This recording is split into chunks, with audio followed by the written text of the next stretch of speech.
it was about a year and a half ago that I was requested to present to the joint legislative oversight hearing hosted by Jose Medina of the Committee on Higher Education and Jackie Irwin, Select Committee of Cybersecurity.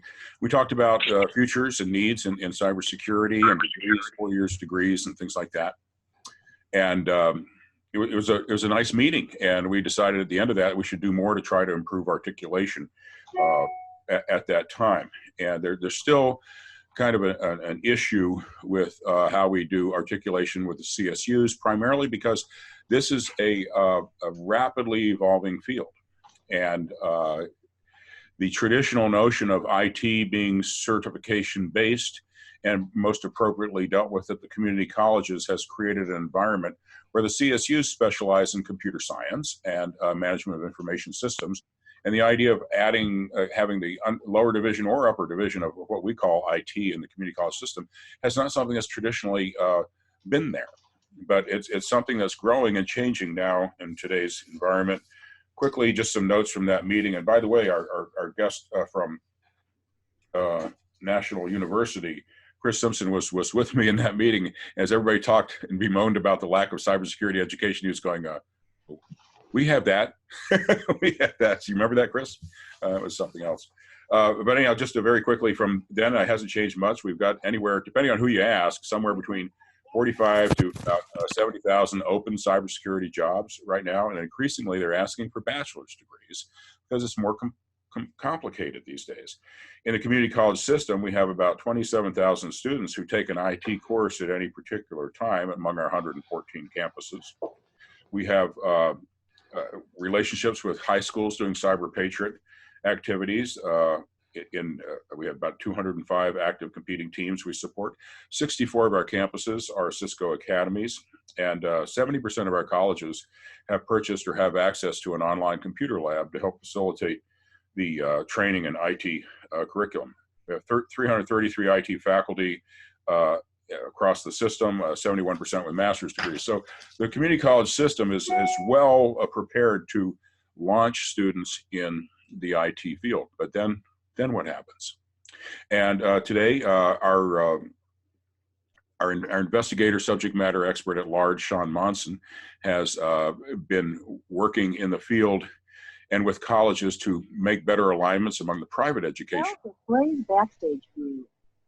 I'm not sure what that was. And he's going to help us today meet Chris Simpson and understand the offerings at the various private institutions. And meanwhile, Steve Lithicum, who's one of our deputy sector navigators, formerly in Sacramento and now in Orange County, has been doing a very good job grassroots working with faculty, because as we know, you can sign any agreement on paper, but if you don't have engagement and involvement at the campus level in making it work, then sometimes it doesn't work. So we're going to hear from both of those today. And at this point in time, Sean, I'm going to turn it over to you.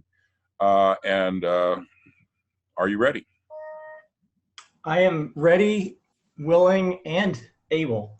Thank you. I'm going to share my screen here.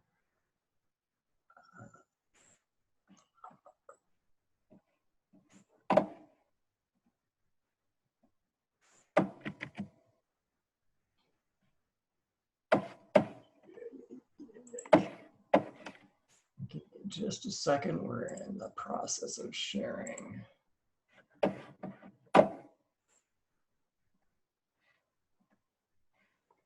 All right, can you see my screen? Yes, we can see it with the slides down the side and the main screen, yeah. All right, let's put this in presentation mode and hopefully. So yeah, Steve asked me to talk today about the work that we've been doing around articulation agreements with some of the private colleges, and we're also heading down that road with some of the state colleges as well. As Steve mentioned, really the problem statement here, the thing that we're trying to solve is. Excuse me, Sean. It appears as though on my screen, part of what looks like the left-hand side of your slide is clipped off. Uh-oh. You may have to reset your thingy. That's good right there if you want to do it that way. Yep, let's do it that way. Okay. Thanks for that, Steve. So the idea is that in the cybersecurity space, we have and will continue to have a deficit in the supply of qualified individuals to fill the cybersecurity positions that are available. Just read a recent industry survey last week that just solidifies this, and the fact is that it's continuing to get worse. The gap between qualified individuals to fill.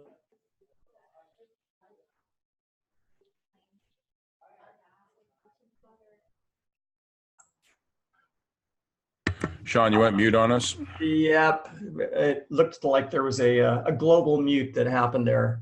Okay.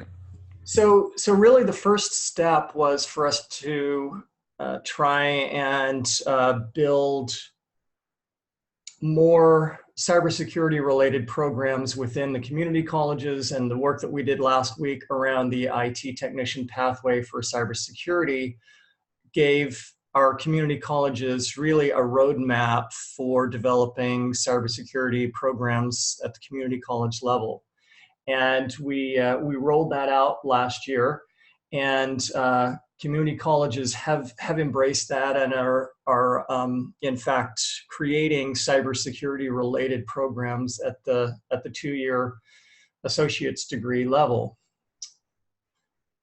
In addition to that, so the next step that we talked about taking was then creating articulation pathways between those 2-year programs at the community colleges and the 4-year cybersecurity degrees that are out there. Currently, we also have a deficit in terms of the number of 4-year programs at state colleges. So we broadened our scope and started including 4-year programs from private colleges as well. And so the good news is that we have a combination of both private and public 4-year cybersecurity programs that we can articulate our 2-year students to.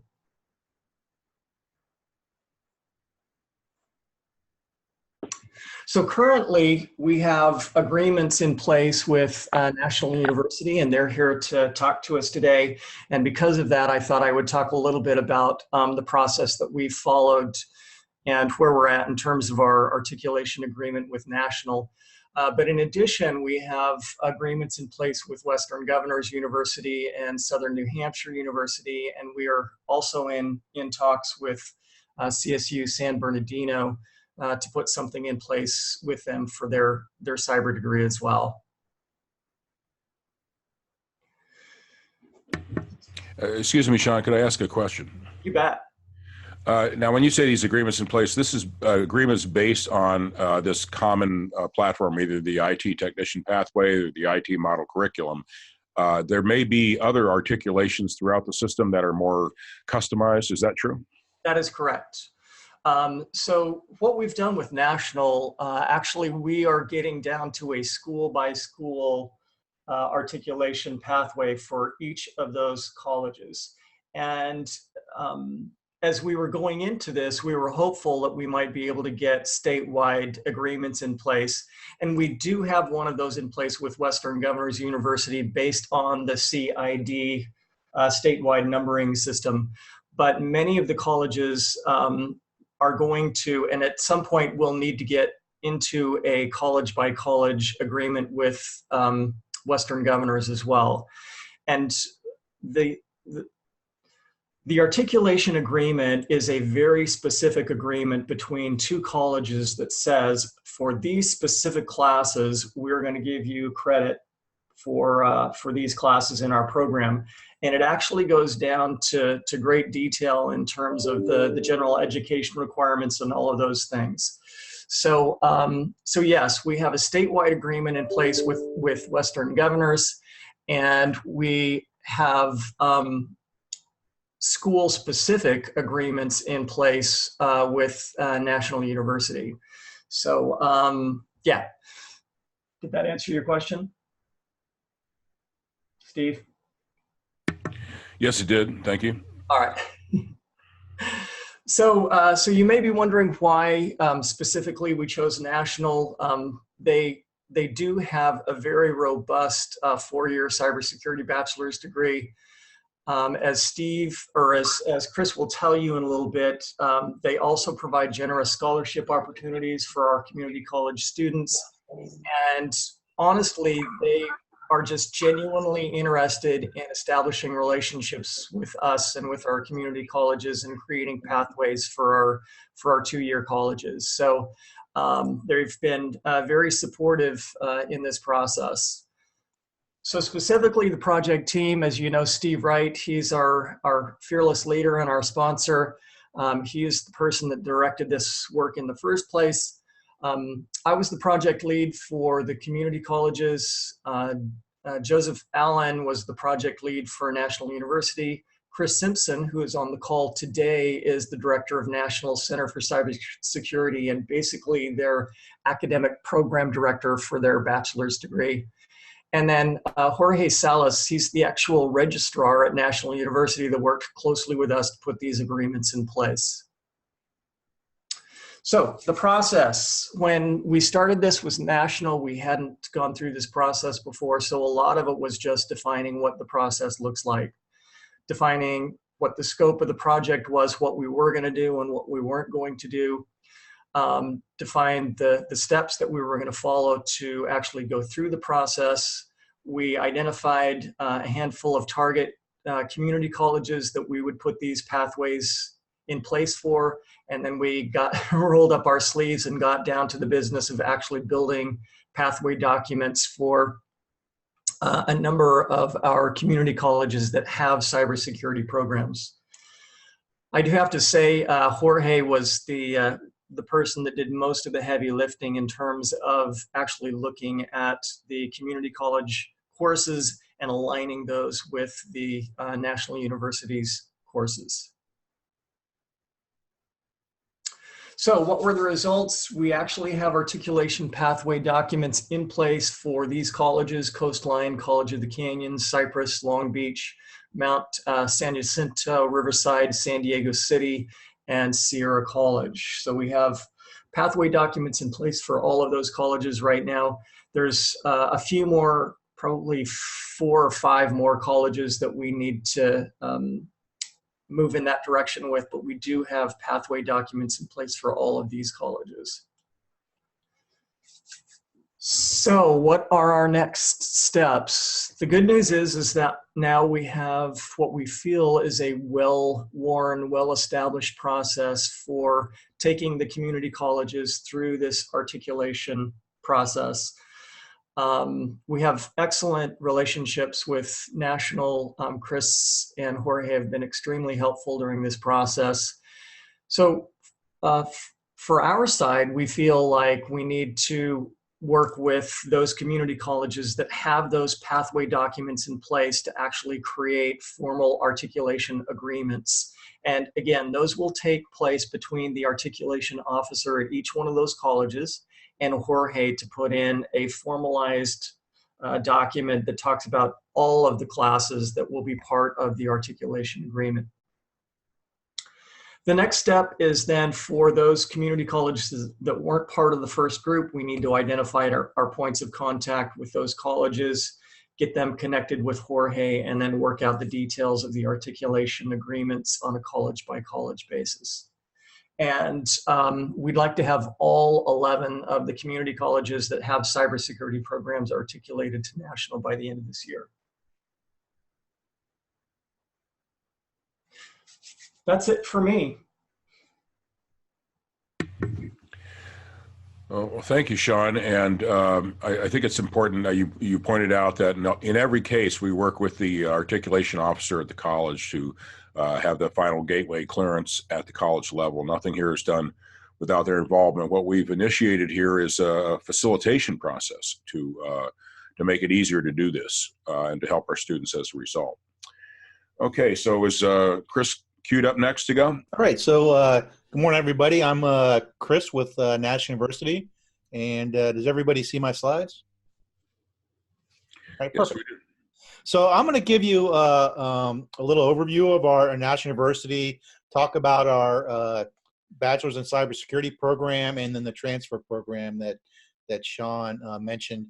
And I really appreciate all the support that Sean, Steve, and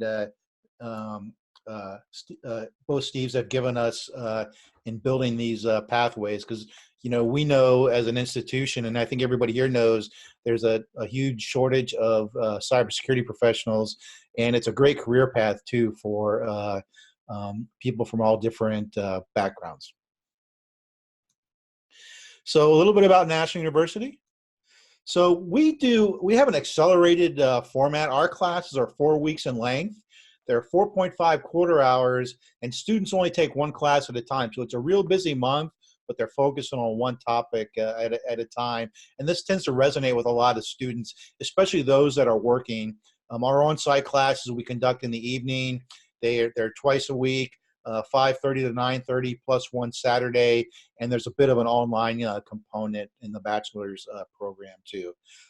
We've got campuses all over California. I'll show you a little map in a minute. We're WASC accredited, and we're also a NSA Center of Academic Excellence, which we'll talk a little more about. So as you can see on the map here, several different locations around California. Right now, we only teach on site in San Diego for the Bachelor's of Cyber, but we're open to teaching at other locations. Enough students to get a cohort started, especially maybe in the LA area or even up there in Northern California too. We'd like to pursue that. Although one of the challenges we have found, it's hard to find on-site faculty. I don't know if other schools experience this, but we're mapping out our next academic year for the next year. So it's a bit of a challenge to staff the on-site classes. And just kind of a zoom in of our locations here in the Southern California, San Diego area. So, the goal of our Bachelor of Science program in cybersecurity is to prepare students to enter the cybersecurity field. It's a broad introduction to a variety of different topics. So, I think we cover many of the topics that most of the community colleges do. Operating systems, networks, cloud computing, writing, a little bit of data analyst, project management, how to handle incidents, threat intelligence, and security automation. And then we offer two concentrations. Students can pick one or the other: computer network defense or digital forensics. And network defense, basically teaching students how to defend computer networks and systems. And we take a little bit of deeper dive in this concentration into operating system security, wireless and mobile security, cloud and virtualization security, and a little bit of advanced network defense. And then in digital forensics, we focus on kind of the fundamentals of digital forensics, right? Operating system, mobile devices, network forensics, and associated legal issues. So this map here just highlights our kind of our lower level courses, and we've been pretty successful in most of our articulation agreements so far. Most of the schools that we've been able to map most of these out. The CYB 214 is going away. We'd initially put that in because it was there was some more knowledge units for the CAE tied to that one, but some of those have gone away. So that course is actually going to be gone for future students. But we've been pretty good at mapping most of these other courses with most of our community college partners. Then at the 300 level, we ramp it up some more, get into system administration, automation, and a little bit of project management. And then at the 400 level, get into a little bit into auditing, threat intelligence, incident handling, a little bit ethical hacking, network defense, and then some planning and policy. And then the students move into their different concentrations. So what makes our program different? So, I mentioned the accelerated format.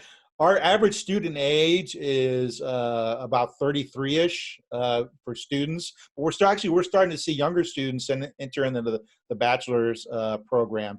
Like I mentioned, we are a Center of Academic Excellence in Cyber Defense Education, and that's for our master's program. We've had that for 6 years now, and we'll be up for redesignation in 2020. And so we're going to put in our bachelor's program as part of that designation. So if all goes well, we'll have that designation for that program too next spring.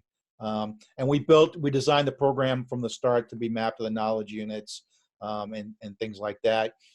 Most of our technical classes, actually I think all of our technical classes have some type of hands-on labs.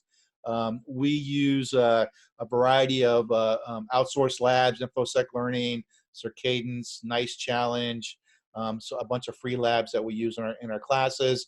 And we have some mappings to certifications, like our Cyber 200 is pretty much a Security Plus class, our Networking class, Network Plus, and our initial Cloud class is a Cloud Plus certification mapping. And we're working on some additional certification mappings too. Our faculty, so our primary faculty are adjuncts, and most of them work in industry. So we've got faculty that working at some of the major defense contractors, government entities, and things like that. And then we have a 3-course capstone class, and students have to go out and do a real project with that. We've had a lot of success with that program in our master's program. So students go out and do security assessments for organizations.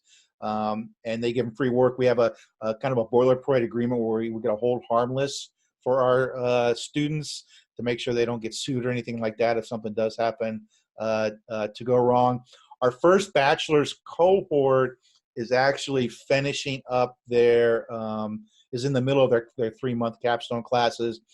So one team is doing support for a small company. They're doing the new NIST 171 assessment for them, which is what DoD contractors have to do. Another team is doing some curriculum development, and another team is they're using the I'm drawing a blank on the name, the forensics database that's out there that Naval Postgraduate School out. They're doing a forensics project on that. What type of students are good for our program? Students that like solving problems.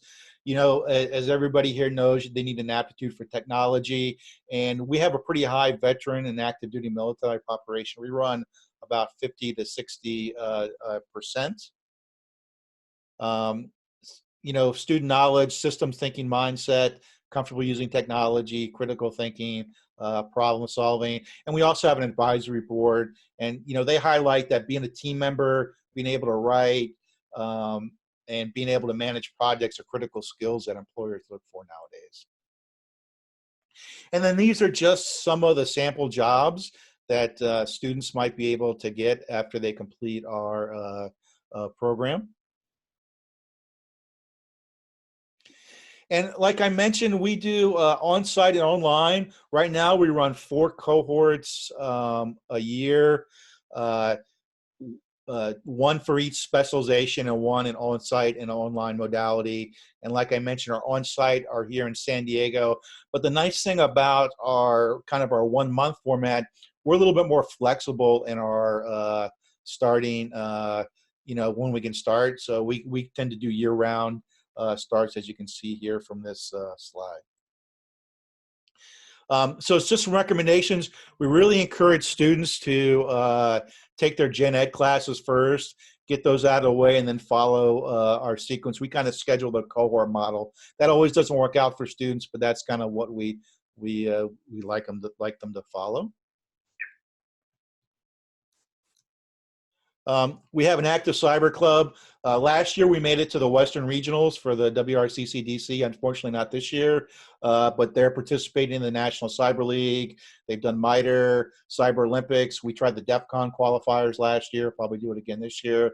The DoD Cyber Scholarship, we had 2 of our graduate students applied this year. None of our undergrad students did, but as we kind of build these community college pathways, we reached out to some of our community college partners and let them know, hey, if you got anybody coming into us and they want to apply, we'll include them in the application process. The college transfer program, which I'll talk some more about, and we also do federal work study. We've got 1 student in it right now, and we're going to try to grow that opportunity also. So a little bit about the transfer program. So just like Sean mentioned, so Joseph Allen and Jorge have really been instrumental in getting this done. They've done the lion's share of the work. They've helped us get everybody together. And Jorge does an excellent job of going through the data, making recommendations for myself and my colleague Bill Reed to review and assess.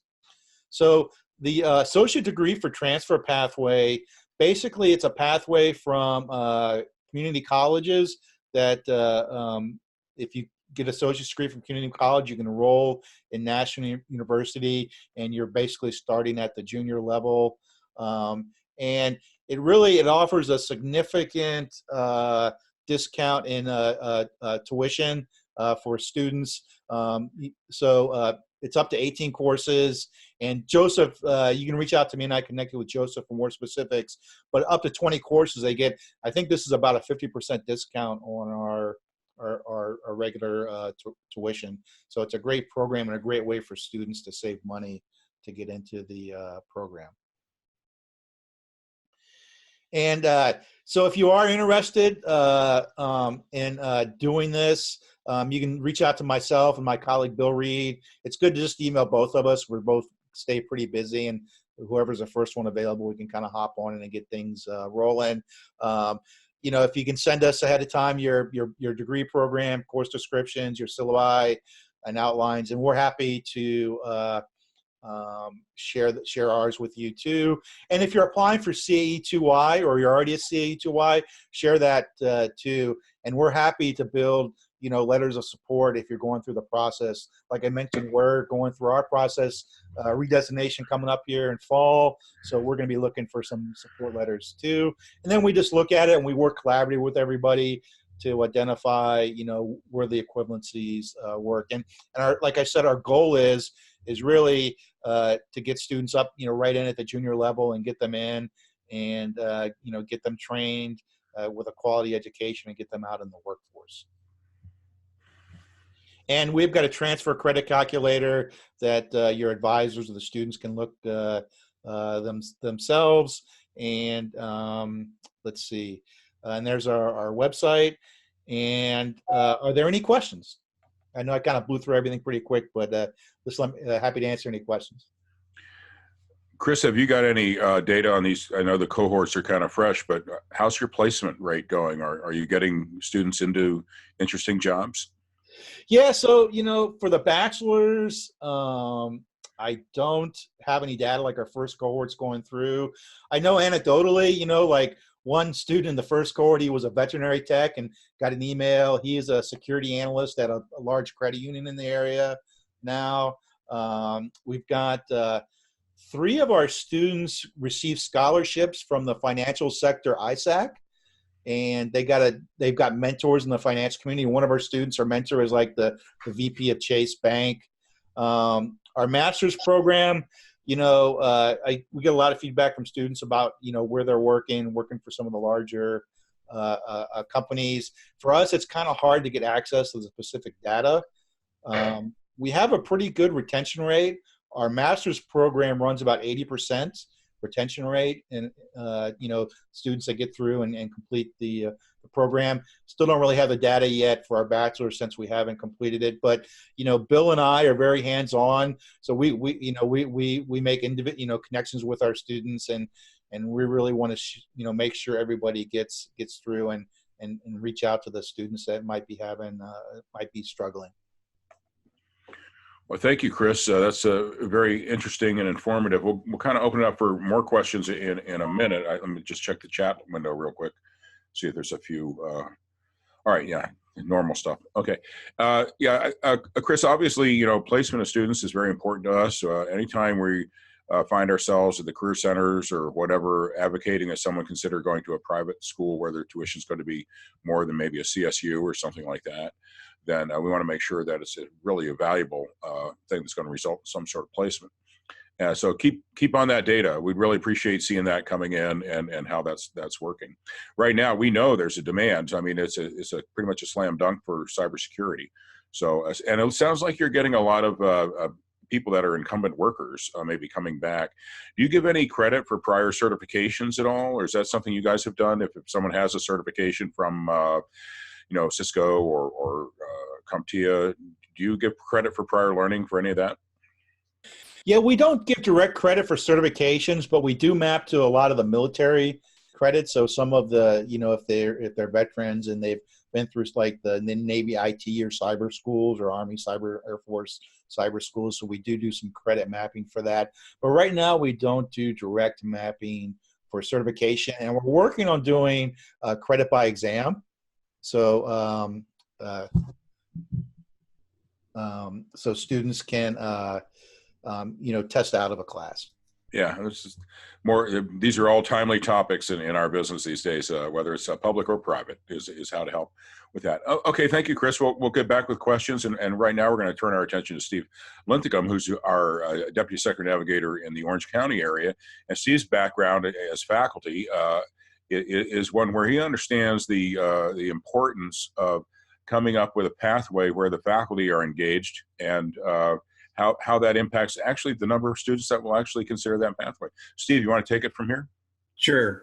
Now, let me start out by saying that we all recognize that for our students who are associates or not even at that level, they're going down that pathway, that ultimately relative to businesses and the role of cybersecurity professionals, they're going to hit something akin to a glass ceiling. We'll call it a firewall since we're talking cybersecurity. And you just heard my Ring doorbell go off, so. Basically, I think that this is important to recognize. When you go out and you look at jobs beyond the technician level, just about every job offering out there insists upon having a bachelor's degree. Now, as to whether or not that's necessary, you got to get past HR. Let's be honest here. And oftentimes, HR is the vehicle that blocks you relative to being a serious contender for a lot of positions. And they don't understand cybersecurity. They don't understand the sort of geek stuff we do, but they do understand putting that requirement in a bachelor's or higher. And so I think we need to recognize the importance of going that direction, of sending our students that way as they leave our programs after completing them. You have been able to influence faculty at local colleges to initiate articulation processes. Could you tell us a little bit about how you did that and why you think that's important? Okay. Well, first of all, I'm fortunate in Orange County in that we have two of the three CAEs that are community colleges in California. That's Cypress and Coastline.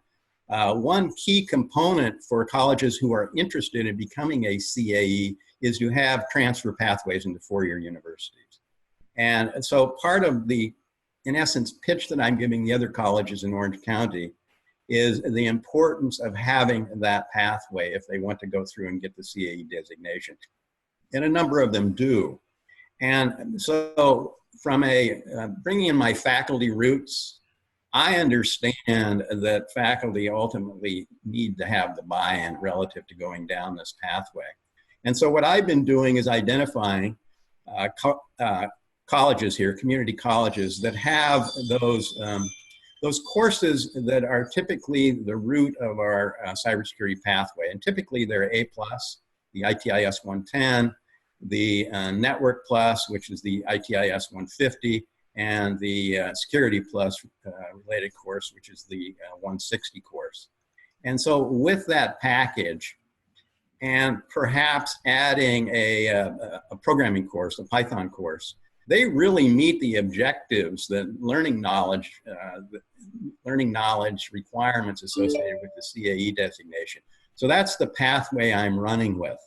And then with those in hand, really I think you have the core courses for a pretty good articulation pathway into a university like National or these others. You've got your general ed, you get those done, and then you take those core cybersecurity pathway courses, and so that is what I'm working on with regard to the ones that do not currently have pathways into National.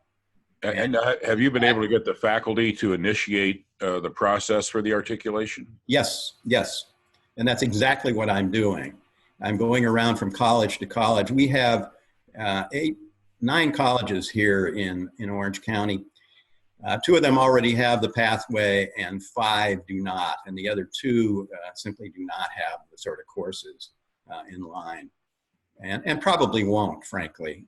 We see across the system that not everybody has, not all the colleges are really candidates for this sort of approach. Most though are. And so one of the first things that I did was to actually go through and identify my colleges that are potential candidates. And I'm working with them. I'm attending department meetings, giving my faculty pitch and why I think it's so important. And I think it is critically important that we have these pathways into bachelor's programs. So the faculty that you work with, and this is really a question of tops down versus bottoms up, as we discussed the other day. Do they talk to their students? I mean, how do we get to throughput? I mean, how do students become aware of these pathways and this articulation? I mean, you were representing the other day that if the faculty don't know and support it, it's not going to happen. That's correct. So how does that happen in the classroom? How it happens in the classroom is, in essence, what faculty are charged with doing and are certainly willing to do, because they're concerned about maintaining their programs and having better enrollments, is getting the word out that the end all is not completing the community college program. The end all is, first of all, being a lifelong learning candidate. Every one of my students over the years, I've always said, don't go into this field. Don't go into cybersecurity unless you're a lifelong learner, because, frankly, and we all know why, things change so dramatically, so quickly in this occupation. So they're going to have to be a continuing learner anyway, and you might as well get the sort of academic credit and move up the chain of degrees as you go through with your continuing learning process, because it opens other doors. It frankly opens other doors. With a bachelor's degree, hopefully you have better soft skills and a better understanding of the world. And then move on from that up to, for example, a master's program. So I think the pitch here is that so long as we have exit points and we create more exit points, it isn't just into a job as an exit point for our associate level programs. It's to higher education. And that's a key component. And all of you should become familiar with the new funding formula to see where this is really important. Bottom line, money to your college. Because as people leave your programs and they go and get their bachelor's degree, that counts. That's money to your college. So I think it's essential that we all understand that we're benefiting our programs by making them more attractive, by having a exit avenue that is not just to a job, it's also to higher education. Well, thank you, Steve. I want to shift back now to the larger group and some of the questions that are coming in. The point that you made here and you've made the other day is something we've all seen in community colleges. The communication channels to the students are primarily through the faculty. And your point has been and still is that if the faculty are involved in the process of recommending the articulation, that sort of thing, then they become a more vocal voice to the students to actually achieve the result. Because we can do a lot of wonderful things on paper, but if the students don't follow, nothing happens. Okay, so I think that this both sides of the issue is really wonderful. Sean, do you have any comments, wrap-up comments on how you see this process going, and do you have any resource materials to be able to share with the group? I can absolutely share the pathways that we've already put in place and links to the online resources that there are that show the pathways that we have in place with Western Governors and Southern New Hampshire. As I mentioned, we do have pathway documents for national as well that we're happy to share. Did want to say that you were just talking about the need for buy-in from the faculty to drive this into the classroom. The other piece of that is for those colleges that have articulation agreements, it's important for us to pull in the counseling staff as well, as they're meeting one-on-one with those students when they're deciding what they're going to do during their 2-year career plus their 4-year articulation. So in addition to getting buy-in in the classroom from our faculty, we also need to make sure that we're pulling in the counseling staff at the colleges. So they're the ones that are actually giving students advice about those 4-year pathways. Well, I like the connection to the high school ones as well. I mean, one of the shocking things that I heard a long time ago, and it was in San Diego, of all places, where national is pretty strong, but high school counselors advising students not to pursue IT and community college because they could not get a 4-year degree. And so I'm thinking, here we are facing this huge demand and a changing technology environment, and students are being told, don't go there. So it has been our mission here in the ICT sector team to try and find these pathways one way or another, whether it's through the CSUs. For a while we looked at, hey, we'll do it ourselves if you want us to, but we were kind of told that's not a good idea. And then, so now through our articulation with National University and others, and I really want to thank Chris and the team at National University for stepping up and really being accessible to us and helping this happen, because I think in the near term, that's the best overall solution. Chris, you guys are going to get a lot of competition as everybody else wakes up. I'm sure you know that, but you guys are way ahead. So any questions from the group here? I'm looking at either chat them or just, I believe people are unmuted. Is that correct, Nicole?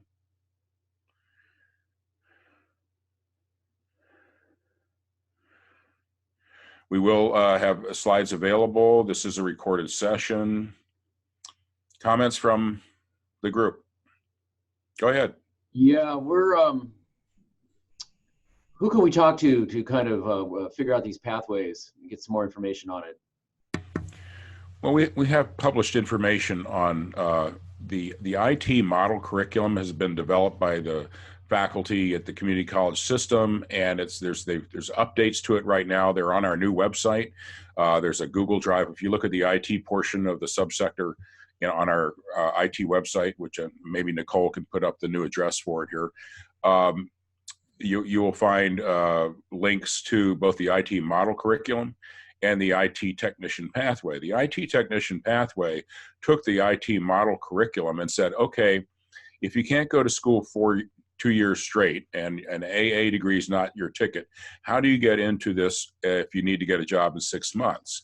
And so the IT technician pathway padded customer service and retail operations on the first stage so people could get a job in computer retail like Office Depot, Best Buy, or whatever, which it turns out that's where the placement agencies go when they're recruiting for help desk and other things. And as we develop the IT technician pathway as kind of a bootstrapping kind of way for people to get ahead, and that's all there, all the courses, all the listings, we found out a lot of executives in IT would look at it and say, that's how I got started. And so we know we've emerged from a third-party certification-driven 2 years or less, slightly retail, slightly help desk kind of thing. And now we're rapidly moving into this new world of bachelor's degrees. And how do we Band-Aid that together or put the throughput in there? I think we're going to see some wonderful developments. I'm not sure if I answered your question, but oh, that helps. Thanks. Appreciate it. John, it's Sean. I put my email link out there in the chat thread. Feel free to reach out to me. I'm happy to talk with you about the process and any questions that you might have about getting your college into the process. Yeah, I'm looking through the chat, Sean, and yeah, it's actually R. Monson. Oh, there it is. Yep. Okay, got it. Will do. I see that Nicole has put the link up to our website, and under the IT portion, you'll also find a handy little one-pager called IT Readiness Inventory, and it's pretty much a list of all the things you might want to do on your campus to be IT ready as a community college. So it's a good list. If you then want to take that list and turn around and come up with a request for funding from Strong Workforce Funds, it would be a very justifiable tool to use to develop that request. That's the Clark Center? On our website under IT, you'll find the IT Readiness Inventory. Okay, got it. And that's a helpful tool for just that purpose. Any folks from the CSU system on the call that want to speak up or say anything or, okay. Any other colleges out there, private or public, that have a four-year alternative that want to say anything right now? Sean, do you recall the email we got from the person, I think it was gentleman in College of the Desert, says they have an articulation to, is it UC San Bernardino? Yes, it's to their, UC San Bernardino has a CS program with a focus in cybersecurity. But that would be a custom articulation that It is, yep. And my conversations with them led me to believe that that's the only type of agreement that they're interested in putting in place is a specific college to college agreement. And it's incumbent on the community college to actually look at their courses and determine if there is a connection between the community college courses and San Bernardino's courses, and then they will look over that mapping and either approve it or give feedback, is my understanding of the process. Yeah. And once again, our goal here is to come up with as many agreements based on a generic curriculum, the IT model curriculum or IT technician pathway. So a student could take one course at one of our community colleges, maybe another one at another community college, and eventually that would be an interchangeable way of moving forward in your life. We do hope, and I know there's a pilot that's going to be happening with the community college system to learn how to give credit for third-party certifications. And so we'll be testing that soon. And I think in this particular world, whether it's the veterans with the skills that they bring from their experience, or whether it's third-party certifications, this is the new environment for education, is that we honor what people can validate that they've done and help them move forward. Okay, any other final questions? Okay, I want to hear how that goes. All right. Well, if we don't have any more questions, we'll just wrap it up. Any final comments from our presenters? Chris, anything to say? I just want to thank you, Steve and Sean, for all the support, and don't hesitate to reach out to us. We're happy to build partnerships, and we're also looking for, grant opportunities. Like I mentioned, hands-on labs are a huge component of cybersecurity programs. So we're always looking for new labs and partnerships to help, reduce the cost and provide better hands-on training for our students. All right. Well, thank you. Thank you very much. I see one notice. Will there be another talk on the subject? This one will be recorded and put on our website, or it has been recorded. Also, in the very near future, we're going to be looking at having webinars on practice labs and the NetLab Plus solution. Sean, you want to make a comment about those upcoming webinars? Yeah. So the idea is that we're going to be talking about the virtualized lab environment and some of the options that we have in terms of the products that are available to us in terms of offering virtualized labs in the classroom. So we have practice labs coming in to talk to us about their environment, and we have some representative from one of our regions coming in to talk about how they've deployed it in their region. All right, well, thank you. And Sean has been managing our NetLab user group for some time now. A lot of the community colleges have made big investments in NetLab equipment. Some of them have a hub-spoke arrangement with other colleges, so NetLab's pretty well established. Some colleges were saying, gee, I don't really want to hop in on that bandwagon. I'd like to look for something more cloud-based on a per-seat basis, and so practice labs now emerging on the horizon. There's several more out there. We're always platform agnostic and transfer agnostic too, as far as today's meeting goes. So our job here is to bring you the information and let you decide it, and then host as much of the archives of who said what and the PowerPoint presentations and the links on our website, so you have a continuing resource to go to as you look down this path. All righty then. Unless anybody else has a comment or a question, we're going to say goodbye, and thank you very much.